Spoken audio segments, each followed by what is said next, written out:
¿qué tal? Muy buenos días a todos. Mi nombre es Ariadne Villalobos y para el reportaje del día de hoy tengo el honor de contar con tres personajes los cuales se dedican al estudio de la interpretación de los compuestos orgánicos, que me serán de ayuda para explicar sobre 8 procesos industriales empleados en la producción y aplicación de los compuestos orgánicos, su impacto económico, industrial, ambiental en el país.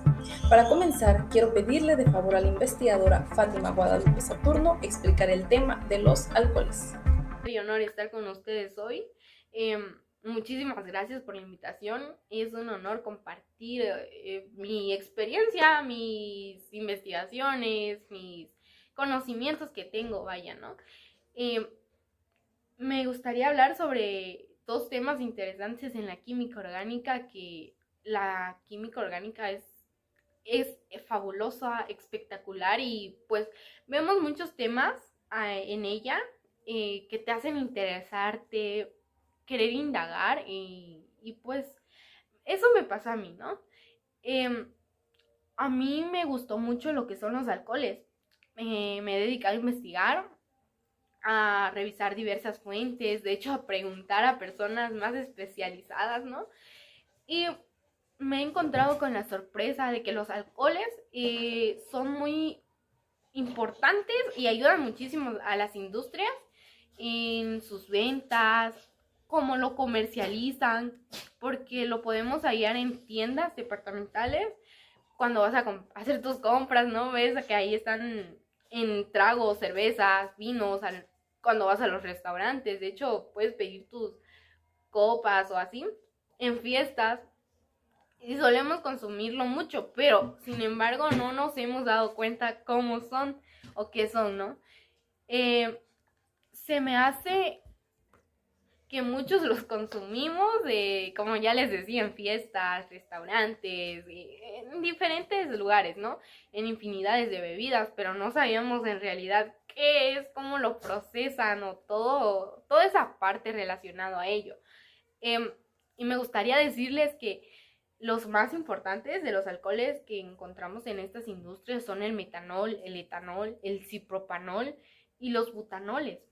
El alcohol alquílico se encuentra también en un grupo de mucha importancia, suma importancia, y los alcoholes amílicos son como de menos importancias, pero aún así los aplican en estas industrias. Y el metanol, como ya lo había mencionado, que estaba en estos alcoholes importantes, es el más importante de todos en todos los países industriales por las cantidades que llegan a consumir las personas y las industrias pues a vender, ¿no? Y también esto, como ya habíamos mencionado, de las industrias y todo esto, lo utilizan en materia prima y se utilizan en la obtención de otros orgánicos o en laboratorios, también como componentes de productos industriales y el uso cotidiano en casas. O sea, las personas, las amas de casa, pues cuando van a hacer sus compras, uso cotidiano, como son los desinfectantes, limpiadores, solventes, bases de perfumes, y también se utilizan en la fabricación de combustibles, especialmente en los de industria de biocombustibles, alternativa a los que dan origen fósil, ¿no? Es frecuente verlos en hospitales, botiquines de primeros auxilios o cosas similares, y esto no me van a dejar mentir que los encontramos en cualquier lugar a donde vamos, cuando vas a comprar una tienda departamental, en una farmacia, en tu casa incluso podrías tener uno, porque es de mucha ayuda. Pero en conclusión de todo esto, los alcoholes son ciertos compuestos químicos inorgánicos, como ya antes lo mencionábamos, que presentan en su estructura uno o más grupos de químicos hidroxilo, covalentemente a un átomo de carbono saturado, o sea, con enlaces únicamente a los átomos adyacentes, formando un grupo de carbonilo. Los alcoholes son compuestos orgánicos muy comunes en la naturaleza, que juegan roles importantes en un organismo viviente en especial nosotros como seres humanos. Ya también lo habíamos mencionado antes, pero hay que recalcarlo porque de verdad necesitamos tomar conciencia al momento de consumirlos, ¿no? Y especialmente en la síntesis orgánica. Muchas gracias, Fátima. Muy interesante este tema sobre los alcoholes y la verdad que tiene un gran impacto en el país, tanto económico como ambiental y social. Muchas gracias por la información brindada. Nuevamente quisiera pedirte, Fátima, brindar información ahora sobre los éteres.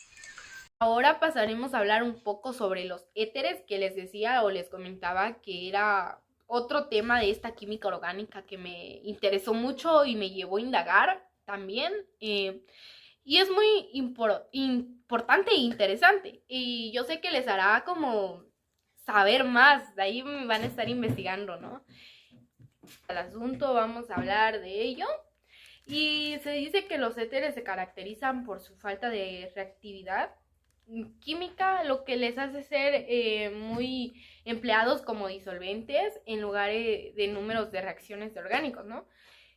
El éter de mayor importancia comercial es el etiléter, llamado también éter etílico o simplemente éter.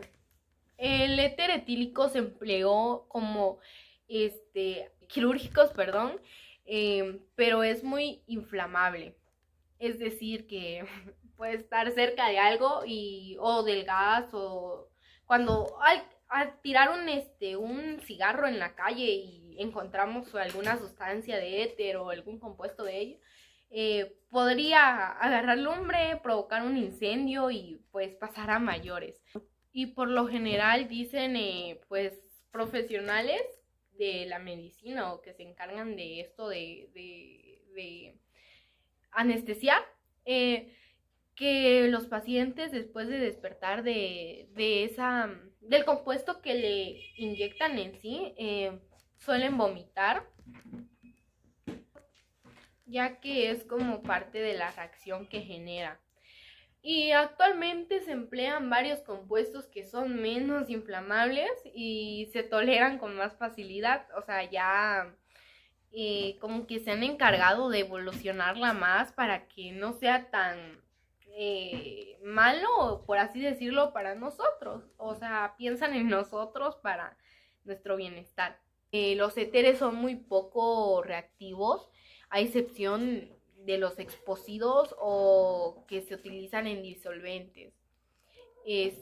También podemos concluir todo este tema del éter, que en el terreno de la química se llama, pues éter a un compuesto que está formado el vínculo de dos moléculas de alcohol, que se pierden en una molécula de agua.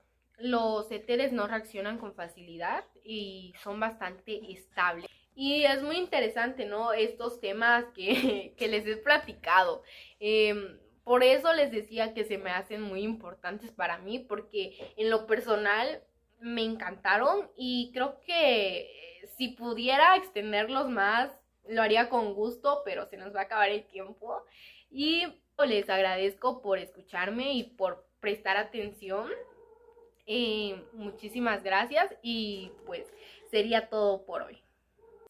Para continuar, pido de favor a la investigadora Itzea Alejandra Coello hablar sobre el otro subtema de los compuestos orgánicos, el cual es el de los aldehídos cetonas. Buenos días, Ariadne. Gracias por invitarme. Yo voy a impartir el tema de aldehídos, cetonas y ácidos carboxílicos. Los aldehídos y las cetonas son compuestos orgánicos que contienen, por fórmula general, carbono, oxígeno y hidrógeno. Sus usos. Los aldehídos suelen ser usados como saborizantes artificiales, pero en la industria química son precursores de los oxoalcoholes utilizados en la producción de detergentes y sanitizantes industriales. Sus principales usos son la fabricación de resina, plásticos, solventes, pinturas, perfumes y esencias. Proceso de síntesis u obtención. Se puede obtener a partir de la oxidación suave de los alcoholes primarios y este se puede llevar a cabo calentando el alcohol en una disolución ácida de bicromato de potasio. ¿Cómo se sintetiza? Los aldehídos y cetonas pueden ser preparados por oxidación de alcoholes, azonólisis de alquenos, hidratación de alquinos y acilación de Rutherford como método de mayor importancia. Los aldehídos y cetonas son compuestos simples que contienen un grupo carbónico en su estructura. La reactividad de estos dos tipos de compuesto es determinada por la posición del doble enlace con el oxígeno, siendo mayor la reactividad de los aldehídos en comparación a las acetonas. El estudio de las reacciones y propiedades de los aldehídos y cetonas es de suma importancia. Puede permitir dilucidar la interacción entre el oxígeno y el carbono a través de un doble enlace de un compuesto orgánico. Igualmente, este tipo de compuestos son de un uso fundamental en industria e investigación como base importante en la síntesis de moléculas en mayor complejidad. Bueno, ya estamos llegando al final. Los aldehídos y las acetonas contienen el grupo carbónico. El carbono o carbonílico de un aldehído está unido como mínimo a un hidrógeno. Pero el carbono o carbonílico de una acetona no contiene hidrógeno. Bueno, pues eso es todo. Muchas gracias por escucharme. Muchas gracias, Itzel, por la información brindada, que es de gran utilidad conocer acerca de estos temas, como bien lo han mencionado. Nuevamente, investigadora, aprovechando de sus conocimientos, quisiera pedirle que nos brindara información sobre el uso de los ácidos carboxílicos y su impacto en el país. Ácidos carboxílicos. Los usos de los ácidos carboxílicos son tan extensos que pueden ser divididos en varias industrias, como la farmacéutica o la alimentaria, entre otros. ¿Cuáles son los principales usos de los ácidos carboxílicos? Los ácidos carboxílicos se producen en la naturaleza en las grasas, los lácteos, ácidos y los frutos cítricos. En la agricultura también suele ser usada para mejorar la calidad de los productos de plantas frutales, aumentando la calidad y el peso de los frutos en algunas plantas, así como su apariencia y su duración post cosecha. Los ácidos carboxílicos están muy presentes en los avances de la química experimental y bioquímica, especialmente en la relación con la fermentación necesaria para la producción de varios productos de interés comercial.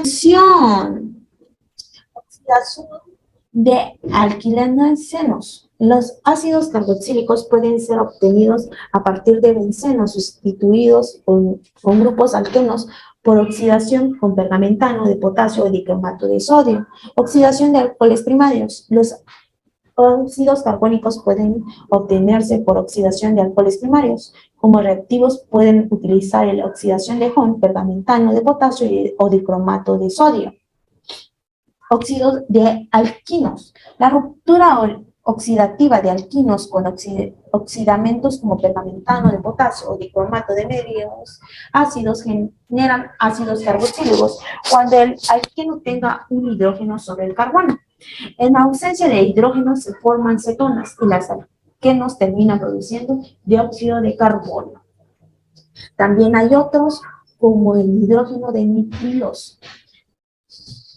Los alquenos primarios y secundarios relacionados con cianurios de sodio mediante mecanismo de tipo SN2 para formar nitróleos.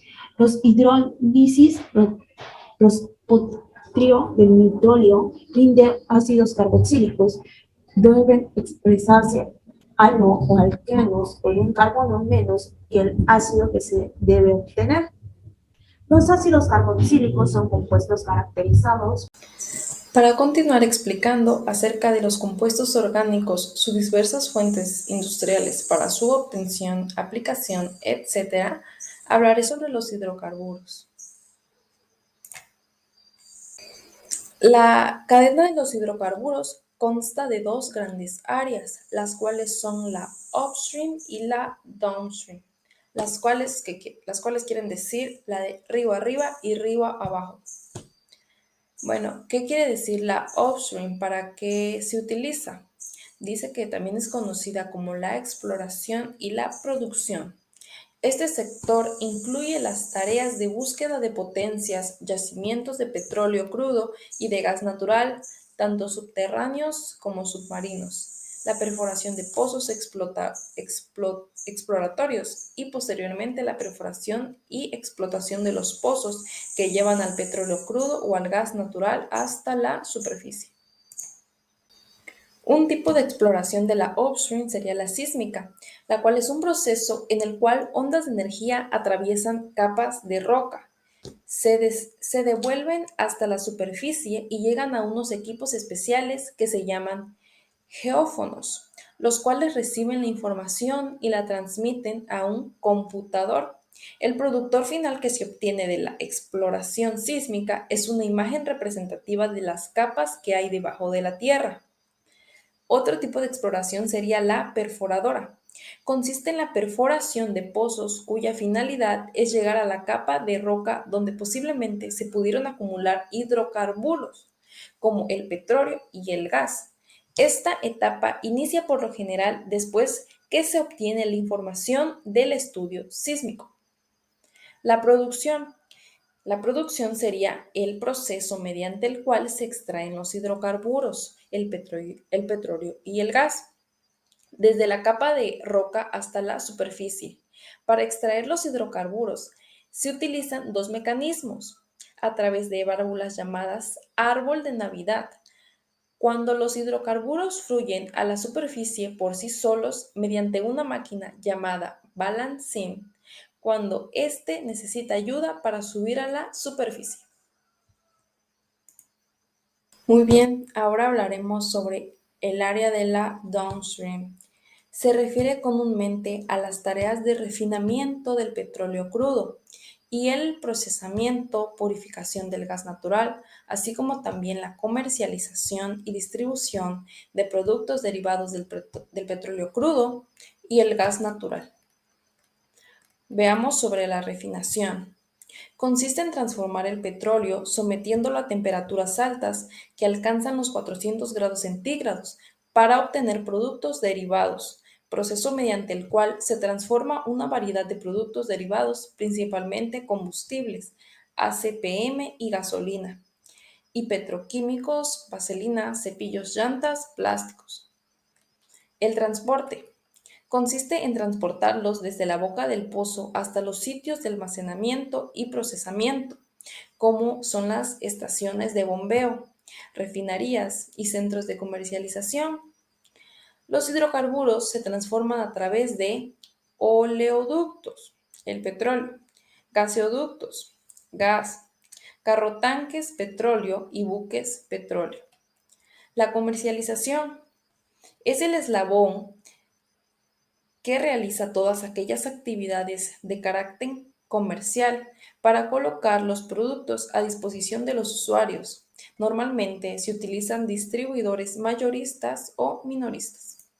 Por si aún no sabíamos, los hidrocarburos son fuente de energía para el mundo moderno y también un recurso para la fabricación de múltiples materias con los cuales hacemos nuestra vida cotidiana. Como productos energéticos, los hidrocarburos hacen andar al mundo a través de su uso como combustibles en los diferentes vehículos. La industria de la petroquímica ha multiplicado el uso del petróleo en la fabricación de diferentes objetos, fabricados con plásticos y fibras sintéticas. Muchas cosas que nos rodean, como lapiceros, la tela de la ropa de baño, las cremas, las pinturas, los insecticidas, muchas partes de las máquinas, de los electrodomésticos y aún las botellas de gasolina requieren de la petroquímica para existir. Concluyendo ya sobre este tema de los hidrocarburos, decimos que son compuestos orgánicos que contienen diferentes combinaciones de carbono e hidrógeno, presentándose en la naturaleza como gases, líquidos y a veces sólidos. El petróleo crudo en cualquiera de sus formas y el gas natural, que son una combinación de diferentes hidrocarburos, son sus principales representantes. La mayoría de los científicos coincide en que el petróleo se formaron hace millones de años. por la descomposición y transformación de restos de animales y plantas, principalmente zooplancton y algas. Grandes cantidades de restos orgánicos se fueron acumulando en capas y depositándose en zonas sin oxígeno.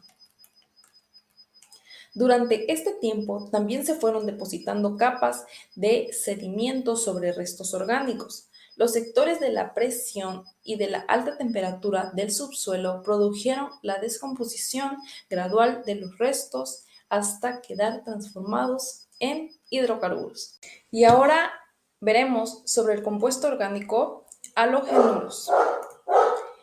Entre sus varios usos de los halogenuros de alquino se emplean como solventes industriales, analgésicos inhalables para cirugía, refrigerantes, plaguicidas, agentes fumicidas, etc. Los halogenuros de alquino sobran asimismo en la naturaleza, si bien más en los organismos marinos que en los terrestres. El proceso de obtención dice que formados por un halógeno en estado de oxidación ni un grupo funcional orgánico se obtienen a partir de diferentes síntesis, entre ellas el intercambio del grupo hidróxido de un alcohol por el haluro y la adición de haluros de hidrógeno a enlaces múltiples. Estos reaccionan a partir de la sustitución de radicales de hidrógeno en un grupo alcano o simplemente ante el intercambio de halógenos.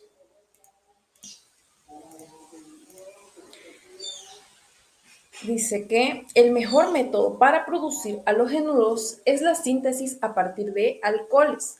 El método más sencillo, aunque generalmente es el menos útil para la conversión de un alcohol en un halogenuro de alquino, consiste en el tratamiento del alcohol ácido clorhídrico, ácido bromhídrico y yoduro de hidrógeno. La mejor forma de transformar los alcoholes primarios y secundarios en halogenuros de alquino es tratándolos con reactivos como el cloruro de tionilo o tribomuro de fósforo.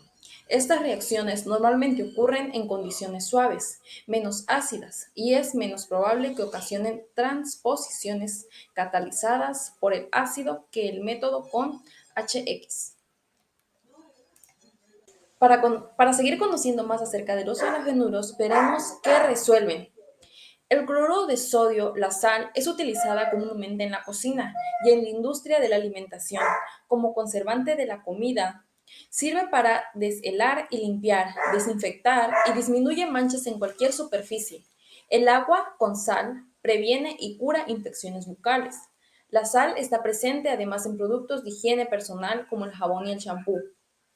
En el campo de la medicina se emplea en forma de comprimidos, solución salina, intravenosa y ungüento oftálmico. En la industria se usa para obtener el cloro y productos derivados, cura cutis, pieles, extinguir fuego y fijar colores en textiles. El yoduro de plata se usa en el campo de la fotografía y en la medicina como antiséptico. Además, se administra junto al hielo seco en el sembrado de nubes para provocar lluvia artificial y controlar el clima. Ahora, conclusionando ya sobre este tema, los halogenuros orgánicos son moléculas polares con fuerzas intermoleculares mayores que los hidrocarburos de los que proceden y por tanto con compuestos de ebullición más altos que estos. Para un mismo sustituyente alquílico, el punto de ebullición aumenta el tamaño del halógeno. Los haluros de alquino tienen una amplia gama de aplicaciones dependiendo de los sustituyentes, generalmente en aquellas sustancias donde el sustituyente es el cloro. Se emplean como disolventes en aquellos donde el sustituyente es el flúor. Se emplean como refrigerantes y muchos de los compuestos de los sustituyentes es bromo y se emplean como pesticidas. Poco a poco, gracias a este tema sobre los procesos industriales de los compuestos orgánicos, nos vamos dando cuenta de lo importante que son tanto para nuestra vida cotidiana como en la economía a nivel regional y nacional. Ya casi llegando al final del reportaje, quiero brindarle la palabra al investigador José Daniel Cruz con el penúltimo y último de nuestro tema de los elementos orgánicos, los cuales son los ésteres y aminas. Hola, ¿qué tal? Yo les voy a hablar de dos temas muy interesantes, los cuales son esteres y aminas. Como sabemos, los esteres también tienen notables aplicaciones en la vida cotidiana, los cuales los podemos encontrar en esencias de frutas, esteros procedentes de la combinación entre un alcohol de peso molecular bajo o medio y un ácido carboxílico de peso molecular también bajo o medio. También están presentes en aceites, los cuales son esteros procedentes del glicerol y un ácido carboxílico de peso molecular medio o elevado. Están presentes en las ceras, los cuales son esteros resultantes de la combinación entre un alcohol y un ácido carboxílico, ambos de peso molecular elevado. En la elaboración de fibras sistemáticas, todas las fibras obtenidas de la celulosa que trabajan en la industria textil sin cortar se denominan hoy rayón. Están presentes en la seda al acetato. En las fibras al acetato se encuentran los esteres acéticos de la celulosa. En la síntesis para fabricación de colorantes, el ester aceto acético es importante producto de partida en algunas síntesis, como la fabricación industrial de colorantes de pisolona. En la industria alimenticia y producción de cosméticos, los monoesteres de glicerol, como el monolaturo de glicerol, son surfactantes no iónicos usados en fármacos, alimentos y de producción de cosméticos. En la obtención de jabones se realiza una hidrólisis de esteres llamado soponificación, que es a partir de aceites vegetales o grasas animales, los cuales son esteres con cadenas saturadas e insaturadas. Su método de obtención de los esteres son: los esteres se obtienen por reacciones de ácidos carboxílicos y alcoholes en presencia de ácidos minerales. La reacción se realiza en exceso de alcohol para desplazar los equilibrios a la derecha. La presencia del agua es perjudicial puesto que hidroliza al ester formado. Su síntesis: los ácidos carboxílicos reaccionan con alcoholes y presencia de un catalizador ácido forman esteres y agua, que resuelven sustancias químicas que forman cuando se combina un ácido con un alcohol y se extrae el agua. Los esteres se encuentran en aceites esenciales, aceites perfumados que vienen de plantas. En la conclusión, dado como resultado un ester con un aroma característico, el cual depende de los ácidos y alcoholes usados en una reacción. Continuamos hablando del tema de aminas. Los compuestos de clase de las aminas se utilizan en una amplia gama de aplicaciones, como inhibidores de corrosión en calderas, aceites lubricantes, en la industria del caucho, explosivos, minería, textiles, herbicidas y productos farmacéuticos. Tenemos diferentes tipos de síntesis. Una de ellas se llama síntesis de aminas mediante alquilación directa. En esta, las aminas se pueden preparar mediante reacciones de sustitución nucleófilo entre aloalcanos y amoníaco. La siguiente se llama síntesis de aminas por reducción de nitrilos. Los nitrilos se pueden preparar por una reacción de aloalcanos con cianuro de sodio. La reducción de nitrilos con hidruro de litio y aluminio producen aminas. Preparación de aminas por reducción de ácidas. La reacción de aloalcanos primarios y secundarios con ácidas de sodio producen alquiladizas, que producen por reducción con hidruro de litio y aluminio dan lugar a aminas. La siguiente síntesis se llama síntesis de aminas por reducción de aminas. En esta, las aminas reducen con hidruro de litio y aluminio para formar aminas. El número de carbono de las aminas final es igual al de la amina de partida. La siguiente síntesis se llama síntesis de aminas por transposición de Hobsbawm. En esta, las aminas se convierten en aminas con un carbono menos mediante tratamiento con bromo en medio básico. En la obtención de las aminas se obtienen por reducción de nitrilos y aminas con hidruro de litio y aluminio. La transposición de Hobsbawm convierte las aminas en aminas con carbono menos. La reducción de ácidas permite obtener aminas con un mismo número de carbonos que el aloalcano de partida. En la interpretación de las aminas son compuestos químicos orgánicos que se consideran como derivados del amoníaco y resultan de la sustitución de uno o varios de los hidrógenos de la molécula de amoníaco por otros sustituyentes o radicales. Según si se sustituyen 1, 2 o 3 hidrógenos, las aminas son primarias, secundarias o terciarias. Con todo esto llegamos a la conclusión que las aminas son derivados orgánicos del amoníaco. Los compuestos orgánicos del nitrógeno se encuentran en todos los organismos vivos en formas variadas que incluyen aminoácidos y proteínas, material genético, hormonas, vitaminas y producto metabólico. Y con esta información concluyo estos dos temas. Volvemos contigo al estudio.